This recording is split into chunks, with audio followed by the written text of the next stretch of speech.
Hello guys, तो स्वागत है मेरे न्यू ब्लॉग पर।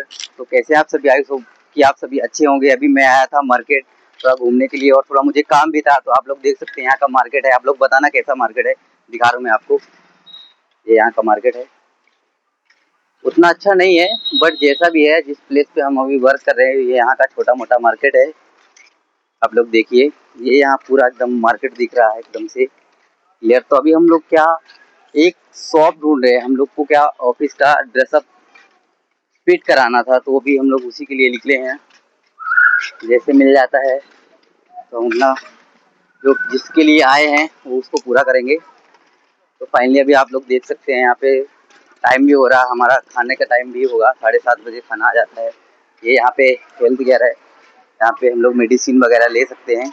ये यहाँ पूरा दिख रहा है। तो दोस्तों, अगर आपको भी आप अहमदाबाद में आते हैं, आपको भी ज़रूरत पड़ती है इस मार्केट में, आप बेकआउट कर सकते हैं। तो दोस्तों, अगर मेरी वीडियो अच्छी लगी हो तो आप लोग लाइक करना, कमेंट करना और शेयर करना। मिलते हैं नेक्स्ट वीडियो में। बाय बाय दोस्त।